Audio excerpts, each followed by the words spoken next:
merubah hidupnya, ingin menjadi orang baik, menjadi orang bahagia, menjadi orang sukses. Di mana Allah Subhanahu wa taala berfirman dalam Al-Qur'anul Karim, "Auzubillahi minasyaitonir rajim. Bismillahirrahmanirrahim. Innallaha la yughayyiru biqaumin hatta yughayyiru ma bi anfusihim." Sesungguhnya Allah tidak akan merubah nasib satu kaum apabila kaum itu sendiri tidak berusaha untuk merubahnya. Jadi untuk perubahan ini perlu ada suatu dua perubahan sikap pertama mental, tapi ada juga perubahan secara fisik dan pekerjaan. Di dalam kehidupan ini manusia akan mendapatkan segala sesuatu sesuai dengan dia pikir. Kalau dia berpikir positif, dia akan dapat hasil positif. Kalau dia berpikir negatif, dia juga akan dapat hasil negatif. Karena apa? Karena dikala seseorang berpikir sesuatu, pada saat itu ada gelombang yang keluar. Gelombangnya akan membentuk suatu frekuensi. Dia bertemu dengan gelombang Allah, dengan gelombang alam semesta, dengan gelombang-gelombang manusia yang lain. Terjadilah hukum tarik-menarik. Yang akhir gelombang tadi akan kembali lagi ke asal gelombang dengan membawa wujud seperti apa yang dia pikir. Sebagai contoh gini, ada orang ingin punya rumah, dia gambar rumah yang bagus, atau dia ambil gambar rumah yang bagus. Setelah dia punya gambar rumah yang bagus tadi, setiap malam selesai dia tahajud atau dia akan tidur, dia bervisualisasi, dia membayangkan dia punya rumah tadi, tentunya dengan doa juga. Mau kerja dia lakukan juga demikian.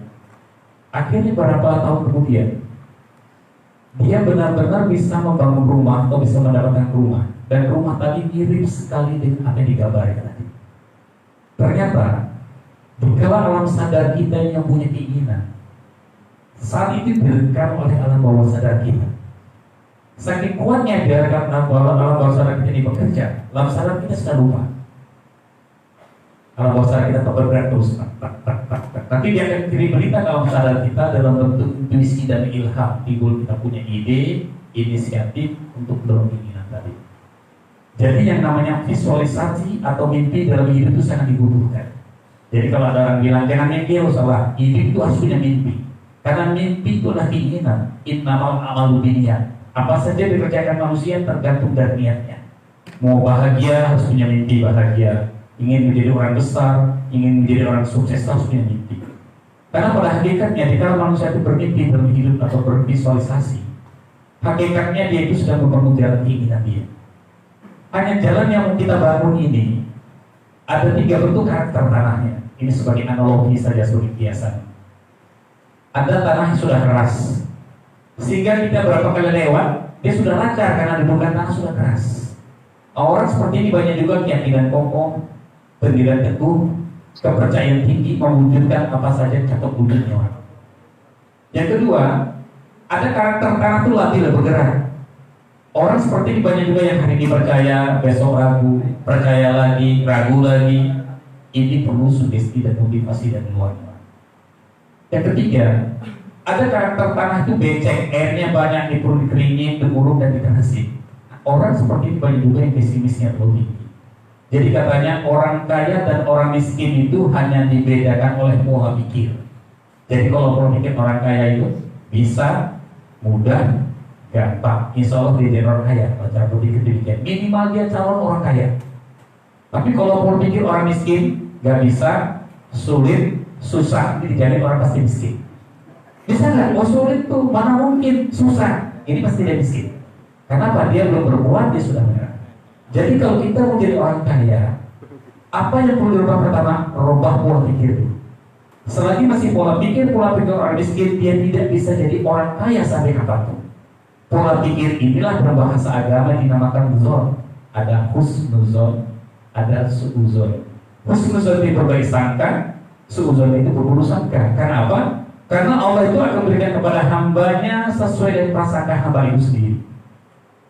Jika hamba itu berhusnuzon kepada Allah, dia berbaik sangka kepada Allah, dia mengkayakan dirinya, dia akan dikayakan oleh Allah.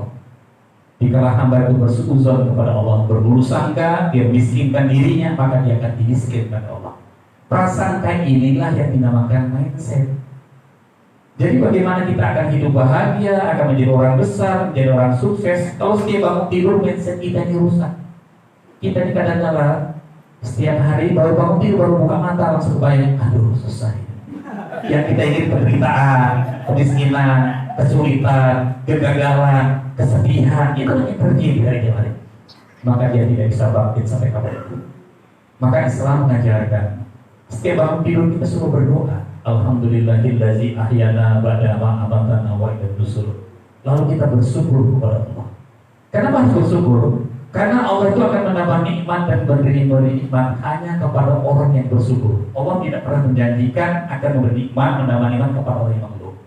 La in sakartum la azidannakum wa la kafartum inna azabi lasyadid. Apabila kalian syukur atas nikmatku, Allah akan tambah nikmat. Wa la kafartum inna azabi lasyadid. Apabila kalian kufur dari nikmatku, ingat siksaku amat pedih. Jadi kita waktu bangun tidur kita bersyukur kepada Allah. Ya Allah, aku bersyukur dengan hidup yang kau berikan hari ini. Dan aku yakin kau sudah menyebarkan karunia untukku. Karunia itu bisa pekerjaan, bisa rezeki, bisa apa saja itu karunia. Beri aku kekuatan untuk menjemput karunia itu. Sehingga kita bangun dengan rasa optimis bahwa segala sesuatu Allah sudah siapkan untuk kita. Tinggal kita mau meraihnya atau tidak. Karena rezeki itu bukan dicari, rezeki itu dijemput. Tinggal kita lahir ke dunia ini sudah beserta rezeki yang disediakan oleh Allah. Hanya menjemputnya ini perlu alat. Alat itu adalah aktivitas. Ada orang menjemput rezeki mau berdagang, ada orang menjemput rezeki mau bertani, ada orang menjemput rezeki mau jadi kerja pegawai, ada jadi polisi. Ini hanya sebagai alat. Tapi sebenarnya rezeki kita sudah ada. Dan kalau Sayyidina Ali, rezeki itu ada dua macam. Ada rezeki itu yang kau mencari dia, ada yang dia mencari kau. Yang kau mencari dia karena kamu belum punya jaringan, keluar pagi, pulang pagi, asal kadang-kadang nggak ada. Tapi jika jaringan sudah terbentuk, rezeki itu yang cari kita. Maka kata Rasulullah, itu bukan silaturahmi. Karena sesungguhnya silaturahmi itu pintu rezeki, pintu berkah, kemakmuran dan panjang umur. Ternyata silaturahmi itu namanya jaringan. Jadi kalau kita ingin membangun jaringan, belajar sama laba-laba. Laba-laba itu kalau buat jaring dari putar kecil ya udah. Nanti bergerak setengah lingkaran udah besar, dihembus angin, terus rusak. Dia bangun lagi, dia nggak pernah putus asa. Kenapa? Karena membangun jaringan itu tidak sekali jadi. Kadang-kadang ada ujiannya, ada cobaannya, ada fitnah. Tapi kalau jaring laba-laba sudah jadi, ini laba-laba cukup di tengah, duduk di tengah-tengah jaring. Dia tidak perlu kemana-mana dan tidak akan kelaparan. Kenapa? Karena makanan datang sendiri. Capung lewat tetangga, kumpul-kumpul lewat tetangga. Dan kalau kita lihat konsep jaring laba-laba dari arah benangnya mengarah semua arah, semua level. Maka binatang ini dimakan laba-laba. Kalau laba saja artinya sudah untung. Ini laba-laba, untung-untung. Jadi orang yang beruntung, orang yang punya jaringan. Semakin seluruh jaringan kita, semakin keberuntungan mudah kita raih. Semakin luas jaringan kita, semakin rezeki mudah kita dapatkan. Semakin luas jaringan kita, persoalan apa mudah kita selesaikan. Itu salah satu kita kumpul sedang membentuk jaringan. Dari serikat buruhnya, surat pekerja, jaringan pada polisi, nanti ada lawyer dan sebagainya, saling memperkuat. Nanti kalau jaringan kita bisa pelihara, maka persoalan apapun mudah kita selesaikan.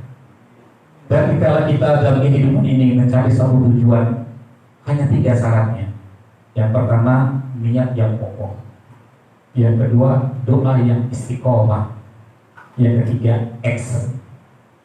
Kalau niatnya kokoh, doa tiap hari, tapi nggak action. Ya sudah. Action tiap hari, doa nggak pernah. Niat setengah hati, nggak sampai juga tujuan. Maka 3 syarat ini harus di samping niat yang kokoh, doa yang istiqomah, tapi dia perlu action. Saya membangun padepokan seperti itu. Saya dapat lahan padepokan ini 2005 dalam bentuk rawa. Area 5 hektar. Pertama saya tinggal di sini, saya bangun rumah bambu dulu, rumah saung 4x8 dulu. Setiap hari saya tidur di sini. Kalau masyarakat sini biasanya kalau malam mereka cari kodok, cari ikan di rawa daerah kita ini kan di rawa. Mereka mampir, dia tanya, Pak, Bapak mau buat apa di tengah rawa ini? Ini nanti mau saya sulap di Taman Wisata Rohani.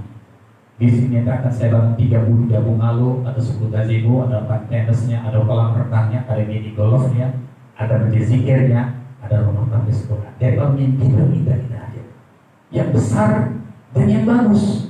Kita ini kadang-kadang mimpinya jelek-jelek dulu. Pasti kalau orang lagi ngelamun, pasti bukannya jelek, karena isinya penderitaan semua. Kalau orang kecil rambutnya manyun, pasti situ dengan semua. Ingat tagihan belum dibayar, ingat dikejar orang dan kalau nyetor, macam-macam. Nah, jadi kalau diusahakan, selalu bermimpi yang indah-indah. Lalu mereka tanya saya, Pak, Bapak bangun sebanyak itu duitnya dari mana? Saya bilang dari Allah. Ketawa mereka, itulah kalian orang beriman. Kalau saya bilang nanti saya membangun padepokan di Batu di Sediau atau Tarkok Lomprat, pasti kalian percaya. Paling belum tentu. Tapi kalau saya bilang saya akan dibantu Zat yang maha kaya, yang maha pemurah, yang maha kuasa, kalian tidak percaya, saya akan buktikan. Saya membangun padepokan ini diawali dengan uang 100.000 rupiah. Saat lagi 2 tukang cangkul, satu tukang cangkul saya baru 40.000 untuk cek galengan. Yang tinggi-tinggi saya pasif tanah. Karena prinsip saya gini, kehidupan itu harus bergerakan. Ada detik, ada menit, ada jam, ada hari, ada minggu, ada tahun. Jika kita ingin buat satu kehidupan, adakan gerakan sekecil apapun, action. Saya 2005 saya bergerak 2010 5 hektar matang lahannya. Kalau kita merupiahkan miliaran bergeraknya, tapi kita nggak tahu duit dari mana. Itu tadi saya bilang, karena kita rasakan baik. Waktu saya membangun majelis ini dengan modal uang 5 juta, saya pergi ke toko material, sebelum ke toko material sudah hitung. Dari uang 5 juta ini saya beli semen, beli pasir, beli batu, jadi kurang 5 juta. Sampai di toko material saya bilang, saya mau bangun majelis zikir 1 miliar. Sengaja itu angka saya sebutkan. Supaya apa? Supaya dia punya harapan sama saya. Di mana Pak? Ini kartu nama saya. Ini area masih rawan, tapi udah punya kartu nama kita. Nah, ini kartu nama. Sekarang saya beli material. Saya beli batu, pasir, semen. Hitung-hitung, udah selesai. Berapa uangnya 5 juta saya lihat cash. Setelah bayar cash, waktu saya mau pulang, dia bilang, Pak, Bapak kalau beli material, oke, besok saya telepon. Besok saya telepon, kok siapkan saya besi OMP 6, OMP 8, OMP 12, sekian puluhan. Besok saya datang. Akhirnya besok saya datang, saya tanya, mana besi saya kok? Itu Pak, sudah disiapin. Berapa bonnya? Dikasih bon. Pas saya lihat bonnya 70 juta. Oh, hanya 70 juta. Orang kaya seperti itu. Ya, mau 70 juta, kaget miskin tadi ya. Oh, hanya 70 juta saya taruh aja dia penjara. Oke lah. Saya membangun sugesti. Ngobrol-ngobrol, setelah saya ngobrol saya bilang, kebenaran dana saya cair 3 minggu lagi. Kalau besi itu saya mau boleh? Boleh Pak. Nah, kalau boleh kirim. Jadi tanpa modal. 1 truk besi dikirim. Sampai di sini saya tancap-tancapkan ini besi di Rawang. Setelah saya tancap-tancapkan begitu, saya bawa teman-teman dari Jakarta datang ke Saung ujung sana. Sengaja duduk saya arahkan kemari. Waktu mereka duduk, lihat ada besi-besi, kita tanya, Pak itu apa kok ada tiang-tiang berdiri? Saya bilang itu pintu surga. Pintu surga di mana? Pintu surga itu ada pintu surga yang dinamakan pintu baus sodako, pintu surga yang dilewati orang ahli sedekah. Ada pintu surga itu dinamakan pintu baus zakat, pintu surga yang dilewati orang ahli zakat. Ada pintu surga itu dinamakan pintu babul jihad, pintu surga yang dilewati orang yang berjihad, berjuang di jalan Tuhan. Pengen masuk surga kan? Ya pengen apa? Kalau pengen buru-buru ambil begitu. Maksud Bapak gimana? Karena dia itu masih utang ya. Akhirnya dia membuat 3 juta, ada 5 juta, ada 10 juta. 3 minggu persis terkumpul 70 juta. Saya bayar, saya utang lagi 150 juta. Kita harus berani. Akhirnya apa terjadi? Setelah bangunnya selesai, saya kumpulkan bon-bon tadi, saya hitung nilainya persis 1 miliar. Jadi apa yang kita pikir itulah yang terjadi. Jadi selalu berpikir yang baik-baik hidup ini. Jangan kita mikir yang susah, penderitaan, kesulitan, dan ini contoh. Waktu 2014 Pilpres ada 6 orang kolonel dari BIN, dari pangkat kolonel. Dia bilang, Pak, kami ini seharusnya sudah pecah bintang karena semua persyaratan sudah kita lakukan. Tapi ini sebenarnya Pilpres akan ganti kepemimpinan. Kalau ganti kepemimpinan itu kebijakan. Ini bisa-bisa kami gagal di jadi jenderal. Saya sederhana, saya bawa motivasi dulu. Setelah itu saya bilang, Bapak, besok datang kembali lagi, bawa baju jenderal. Nah, besok 6 orang datang dengan baju brigjen di bawah. Sampai di sini saya suruh pakai, coba baju jenderal, saya mau lihat. Saya hanya membangun sendiri sebenarnya. Setelah dia pakai, saya bilang, memang Bapak sudah pantas jadi jenderal. Nah, ini baju ini digantung di kamar. Setiap malam selesai tahajud, selesai wirid dan doa, adakan visualisasi 5-10 menit. Dalam visualisasi Bapak sudah pakai baju jenderal. Apa yang terjadi? Sekarang namanya sudah jenderal semua. Ada yang mayor jenderal, ada yang lejen jenderal, ada yang brigjen. Jadi itu membangun. Saya kalau orang datang sini mau jadi bupati, mau jadi gubernur, jadi wali kota, selalu gitu saya bangun motivasi. Setelah saya suruh pulang dari sini, beli baju gubernur bagi yang mau jadi gubernur. Yang mau jadi bupati, suruh beli baju bupati. Yang mau jadi wali kota, suruh beli wali kota. Itu digantung di kamar. Ada dan visualisasi kan. Bayangkan apa yang kita inginkan. Dan ini metode ini bukan khayal. Ini satu metode yang dilakukan oleh orang-orang Barat. Di Barat ada metode dengan beribu, buku mimpi, bukan takdir mimpi, buku mimpi yang dibukukan, yang ditulis. Semuanya mereka ingin bangun rumah di atas tanah 600 meter. Bangunan ini 400 meter, ada 6 kamar. Kamar pertama isinya lantainya warna ini semua satu persatu ditulis di buku. Lalu setelah ditulis dimasukkan di peti, dikunci, dia beraktivitas. Ternyata benar, beberapa tahun kemudian dia sudah bisa membangun rumah, dia buka itu peti biasanya sama isinya. Antara apa yang sudah tercipta bangunan tadi dengan yang ada ditulis di buku. Ini di dunia barat sudah dilakukan orang. Dalam Islam itu namanya visualisasi atau istilahnya dalam kita ini hakikat. Saya mau bangun padepokan seperti itu. Saya sebelum punya area ini, saya setiap hari kalau ketemu teman-teman saya bilang, ini sejarah padepokan. Pertama saya berangkat dari kampung halaman saya dari Bengkulu. Saya dari Sumatera Selatan. Saya umur 13 tahun berangkat ke Jawa ini. Tapi saya udah punya mimpi dari ini. Setiap saya mampir di rumah om ditanya, apa rencanamu di Jawa ini? Karena dia takut saya lupa. Saya sudah bilang, saya di Jawa ini nanti punya padepokan di Naitan. Di padepokan saya itu ada 33 Pungalu, ada Sudukajo, Gulapan, ada sekolah renang, mini golf itu kata-kata saya dari anak. Dan di padepokan saya itu nanti yang datang itu ada petani, ada pedagang, ada selebritis, ada pengusaha, ada pejabat, ada presiden. Dan di padepokan saya tidak keluar presiden di Indonesia. Atau saya kau ini gila, kau ini pemimpin, itu perlu kegilaan. Karena apa? Karena kita manusianya adalah khalifah. Fungsi khalifah hanya dua, mengadakan gerakan dan perubahan, itu fungsi khalifah. Jadi kalau seseorang itu menjadi khalifah, tidak ada gerakan dan perubahan, dia adalah sebagai khalifah yang gagal. Kehidupan adalah kekhalifahan. Artinya apa? Jika orang menjalani kehidupan stuck, tidak bergerak, pasti ada kesalahannya. Sistemnya, manajemennya atau langkahnya salah. Itu berdiri dia evaluasi. Dan dikala kita mengadakan gerakan dan perubahan yang tidak lazim dalam pemikiran orang sezaman kita adalah orang gila, itu biasa. Thomas Alva Edison untuk menciptakan listrik pada zaman dia orang gila. Tapi dengan kegilaan dia sedang jadi terang. Plato, Socrates itu orang gila pada zamannya, tapi sekarang dirujukan ilmu pengetahuan. Dan saya adalah orang gila di lingkungan keluarga saya dan teman-teman saya. Tapi dengan kegilaan saya bisa wujudkan semua itu. Jadi visualisasi itu dasar. Jadi apa yang kita bayangkan, apa yang kita pikir, tapi tadi dengan doa juga, dengan action juga, insya Allah semua akan terwujud. Jadi manusia itu akan mendapatkan segala sesuatu hanya dengan 3 syarat: niat yang kokoh, doa yang istiqomah, dan ada tindakan action. Rekan-rekan sekalian, setelah kita bercerita tentang motivasi tadi, ada 5 pintu yang harus kita buka setelah kita ingin mencapai sukses dalam satu tujuan. Yang pertama, orang yang berhasil dan sukses dalam hidup ini, yang pertama dia adalah percaya dan yakin. Karena tidak ada di dunia ini orang bisa berhasil dan sukses kalau dia ragu-ragu. Dia harus percaya dan yakin, itu kunci awal. Kalau saya ingin sukses dalam pertanian, saya harus yakinkan dulu bahwa tani itu bidang yang cocok untuk saya. Kalau saya ingin sukses dalam perdagangan, saya harus yakinkan dulu bahwa dagang itu bidang cocok untuk saya.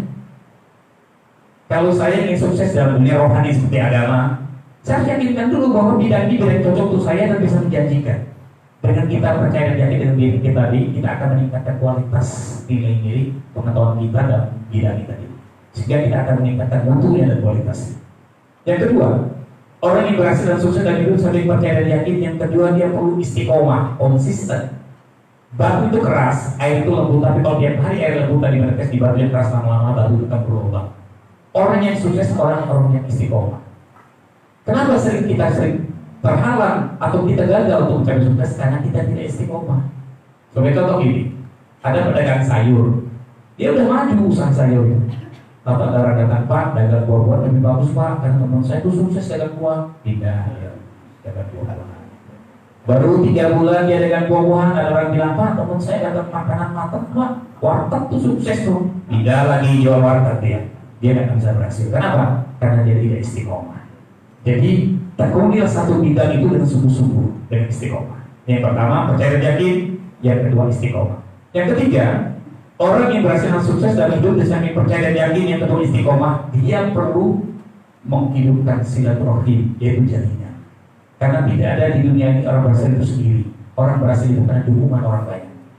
Maka perlu silaturahim dibentuk jaringan-jaringan. Contohnya begini, saya di Padepokan ini yang datang bermacam-macam kalangan.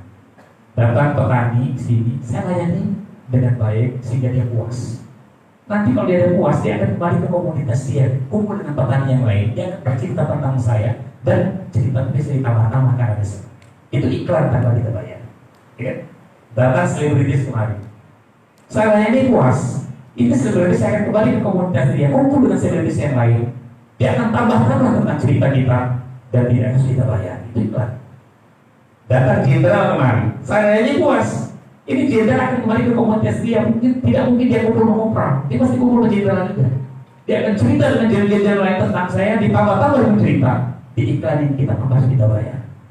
Nah, jadi sebenarnya hidup kita butuh orang lain. Makanya silaturahim itu harus dijalin baik. Sudah menceritakan setiap rencana kita kepada orang. Karena orang mau punya rencana yang besar, tapi dia tidak berani bercinta kepada orang lain, berarti dia tidak percaya dengan rencana itu. Karena kata Imam Ghazali, jika seseorang melakukan segala itu, dia yakin dia sudah 50% berhasil. Hanya tinggal 50% mewujudkan keberhasilannya. Jika orang melakukan segala sesuatu, dia sudah ragu, dia 50% sudah gagal. Tinggal 50% dia mewujudkan kegagalannya. Nah, jadi itulah yang harus kita lakukan. Jadi dalam hidup ini kita tidak perlu takut. Contoh gini, 2 minggu yang lalu di sini kita adakan pameran artefak Rasul. Artefak itu benda-benda kuno yang pernah melekat hubungan erat kepada Rasulullah. Ada rambut Rasul, ada jambul Rasulullah, ada tongkat Rasul, sudah ada imamahnya. Ini benda-benda ini dikumpulkan dari bermacam-macam daerah, dari Syria, dari Yaman, dari Turki, dari Mesir, dari Saudi Arabia, Mekah dan Madinah. Jadi ceritanya ada tim artefak dari Malaysia, mereka mengadakan roadshow di Indonesia ke 34 provinsi. Tapi karena COVID, mereka tidak bisa jalan. Saya ketemu dengan mereka. Akhirnya saya bilang, gimana kalau diadakan pada artefak di Padepokan saya? Oh boleh. Tapi masalah COVID gimana? Insya Allah kita aman. Karena apa? Kita juga menjaga kebersihan di sini. Tapi insya Allah kita nggak kenal COVID dari dulu misalnya. Karena kita kenal hanya kebersihan dan kesehatan aja. Dan kita punya doa. Kita ini sebenarnya masalah COVID ini, COVID-19 ini kan seremnya di berita. Kejadian sesungguhnya tidak serem. Kalau saya sederhana melihat COVID ini, begini. Kalau seorang kepala negara mau mengadakan kunjungan ke suatu tempat, itu ada penyisiran 5-6 jam sebelumnya. Kalau dia tidak bahaya, pas pampres akan larang dia mau berkunjung ke tempat itu. Gitu kan? Itu sudah protapnya seperti itu. Jadi kalau seorang kepala negara bisa datang ke konser, bisa bagi-bagi sembako dengan muncul di jalan, bisa masuk kampung-kampung yang menurut saya tidak bahaya berarti itu COVID. Kenapa? Nyata kepala negara bisa. Pak Tito juga ngadakan halal di IDN bisa. Di sini tidak bahaya seharusnya. Hanya kita ini mental kita yang dirusak. Kenapa? Sebenarnya orang yang bisa kena penyakit itu karena imunnya lagi menurun. Kalau imun kita baik, kita nggak kena penyakit. Stres itu yang membuat orang sakit. Contoh saya kasih analogi sederhana. Ada seorang pedagang, dagang ke pasar. Hari itu dagangannya nggak dilaku, sedih lah dia. Pulang kehujanan, langsung dia demam, flu, batuk. Seminggu kemudian sehat, dia dagang lagi. Hari itu dagangnya habis, happy, bahagia dia. Pulang hujan deras ada petir lagi, dia nggak sakit. Kenapa? Karena dia bahagia, imunnya jadi tinggi. Yang kedua saya contoh, Ada suami istri, istrinya TBC. Tetangga-tetangga takut sekali kalau ngobrol dengan istrinya ini. Suatu hari, istrinya ini lewat, ketemu tetangganya, hanya ngobrol sebentar. Tahu tetangganya kena TBC. Tapi si suami yang setiap hari tidur dengan istrinya, peluk-pelukan, cium-ciuman dengan tidak kena TBC. Kenapa? Dia happy dengan istrinya. Jadi kesimpulannya, untuk mengenal COVID ini, pertama menyamankan hati dulu. Jika itu sudah berstres, depresi, tegang, itu pun kita menurun, penyakit apapun bisa masuk dalam kita. Jadi sebenarnya inilah yang dibuat, karena kita tahu juga ini kan mungkin ada politik dagang dan sebagainya, kita tahu yang jelas apapun penyakit, selagi imun kita menurun, kita akan kena penyakit. Orang flu kita akan flu, orang batuk akan batuk. Kita jaga itu saja. Ini akan menyimpang sedikit ya. Jadi kita kembali lagi, orang yang ingin berhasil sukses pertama percaya dan yakin, yang kedua dia pun istiqomah, yang ketiga dia bentuk jaringan, yang keempat mindset tadi. Jadi kalau kita mau kita dagang, kita harus tanamkan mindset kita, memang saya ini diciptakan untuk jadi pedagang yang sukses, menjadi pedagang yang akan kaya. Saya ingin bertani, saya akan menjadi petani yang sukses. Itu gitu. Jadi jangan, saya mau coba-coba tani, siapa tahu bisa berhasil. Coba-coba dagang, siapa tahu bisa berkembang. Dia tidak akan berhasil. Itu mindset. Yang kelima katanya, orang yang berhasil dan sukses dalam hidup saking percaya dan yakin. Yang kedua istiqomah, yang ketiga membentuk jaringan, yang keempat mindset pola pikir, yang kelima perlu doa dan tawakal. Kenapa perlu doa? Karena dikala kita berdoa sudah kita melibatkan Allah. Karena apapun yang kita lakukan dalam kehidupan ini hanya seikhtiar dan usaha. Keberhasilan itu karena rahmat Allah. Tanpa dijamah rahmat Allah, manusia tidak ada apa-apanya. Maka dianjurkan kita berdoa, kita melibatkan Tuhan. Idza salaka ibadi anni wa inni qarib ujibu da'wata da'i dadaan. Apabila ada hambaku menanyakan tentang aku, katakanlah sesungguhnya aku sangat dekat dan aku akan mengabulkan apabila mereka minta kepadaku. Ud'uuni astajib lakum, mintalah padaku akan kukabulkan permintaan. Hanya kesalahan kita selama ini waktu kita berdoa dengan Tuhan, dengan Allah, kita merasa Allah di atas langit yang tinggi, sehingga kita punya jalan yang jauh dengan Allah. Sedangkan di Al-Quran dikatakan wa nahnu aqrabu ila min haqqil warid. Kami itu kata Allah lebih dekat dari ular leher.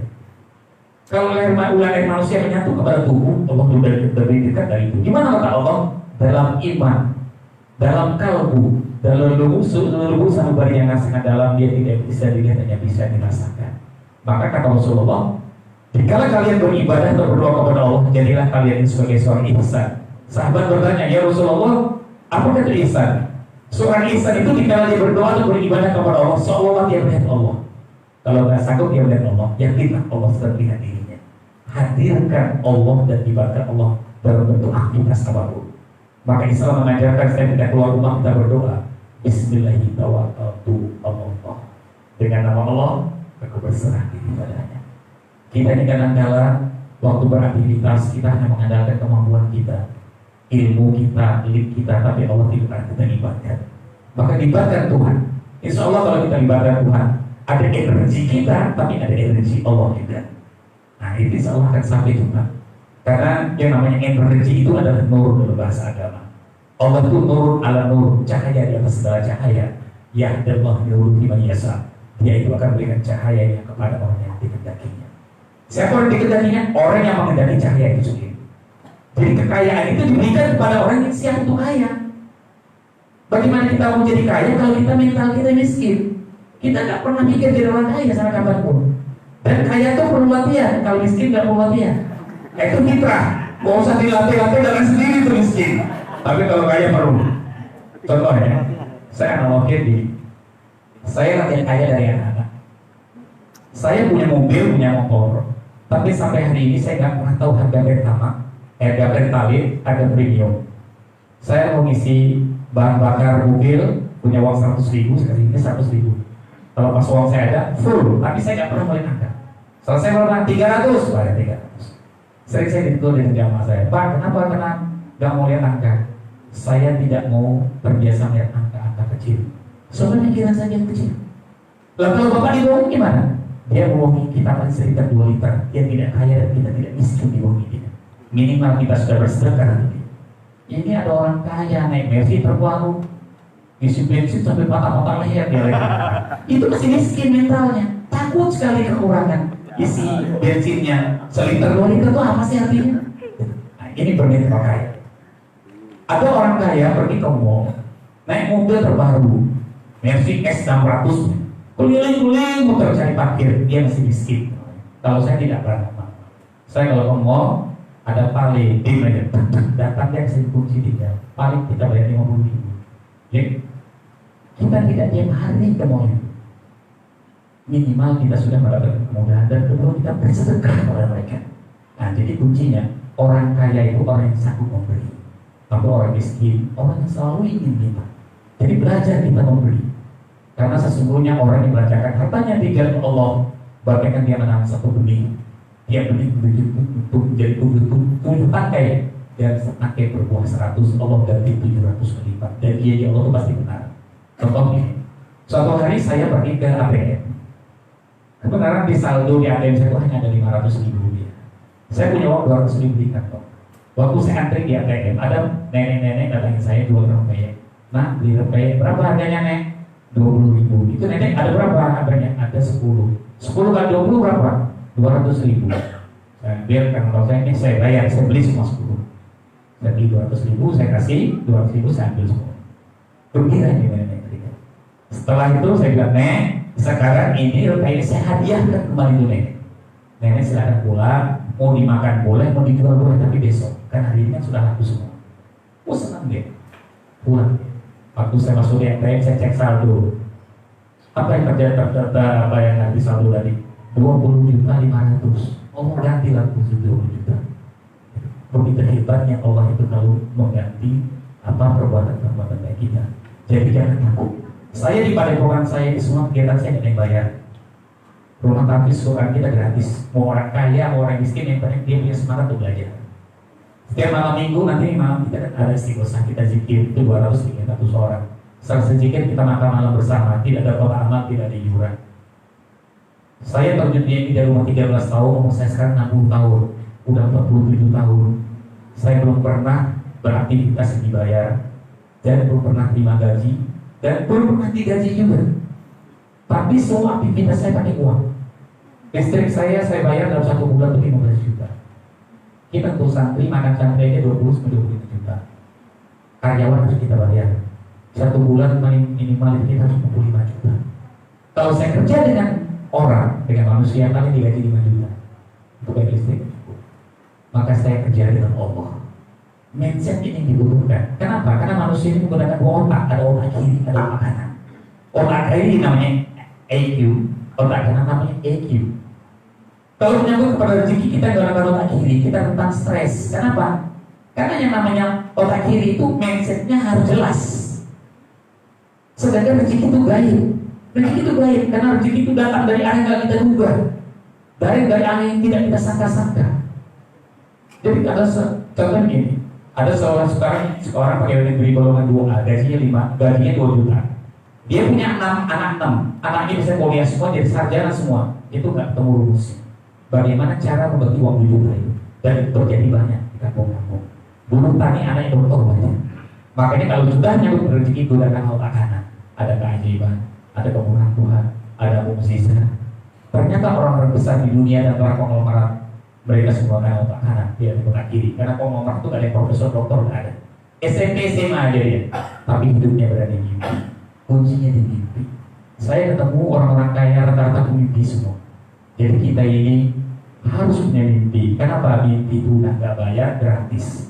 Tapi kita selalu tidak pernah mau bermimpi. Berbeda antara mimpi dan berhayal. Kalau orang berhayal itu berangan-angan tinggi, tapi tidak ada tindakan, tidak ada doa, tidak ada actionnya. Tapi kalau dia bermimpi beda. Kita punya niat yang kokoh, kita punya doa yang istiqomah, tapi ada action yang kita lakukan, tindakan. Jadi insya Allah dengan kelima pintu ini kita buka, percaya dan yakin. Yang kedua istiqomah, yang ketiga membentuk jaringan, yang keempat mental mindset kita bentuk yang baik, dan doa dan tawakal. Insya Allah dengan kita berdoa kepada Allah, kita sudah libatkan Tuhan tadi. Bagi Allah tidak ada mustahil. Innama amruhu iza arada sayyi'an ayyaqula lahu kun fayakun. Apabila Allah menghendaki satu, cukup dia berkata jadi, maka jadilah dia.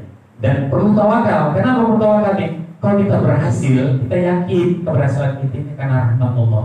sehingga kita tidak sombong. Tapi ini keberhasilan yang tertunda, mungkin ada kesalahan sistem kita, manajemen kita yang salah, langkah kita yang salah. Kita akan evaluasi. Itu gunanya tawakal. Karena orang tawakal itu dia tidak percaya kami kita. Tapi kalau tidak tawakal, waktu dia gagal, dia cari kesalahan orang lain. Waktu itu berhasil, kita udah itu kan karena saya, karena usaha saya. Itu orang yang sombong, biasanya tidak tawakal. Maka dianjurkan yang kelima adalah doa dan tawakal. Demikianlah semoga apa yang saya sampaikan ini bermanfaat bagi kita semua. Dan yakinlah kita diciptakan Allah untuk menjadi orang yang bahagia. Kita diciptakan Allah sebagai khalifah. Seorang khalifah itu seorang khalifah adalah seorang yang bisa mengadakan gerakan dan perubahan. Insya Allah dengan ada pertemuan kita di hari ini udah isi bermacam-macam ilmu dari segi hukum dan lainnya, dimasukkan mindset lagi. Insya Allah teman-teman semua akan menjadi orang-orang yang sukses. Sukses dalam keluarga, sukses dalam bekerja, sukses dalam berusaha, sukses di dunia dan sukses di akhirat. Demikian wabillahi hidayah. Wassalamualaikum warahmatullahi wabarakatuh.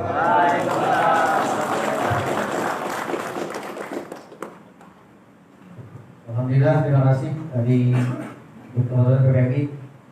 Niat, istiqomah, konsisten, dan actionnya ya. Oke, sebelum kita bubar untuk tadi sholat maghrib dan kopi-kopi lah ya. Setelah sholat maghrib kita ada isi materi lagi oleh pengacara PPMI kita nanti Pak Syawali.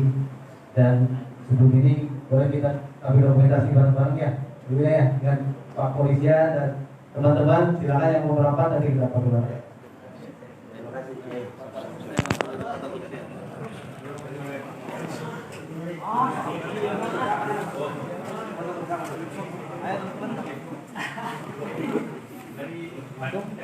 Kalian nggak? Ya, ini bisa langsung. Apa tadi? Niat, doa, dan action.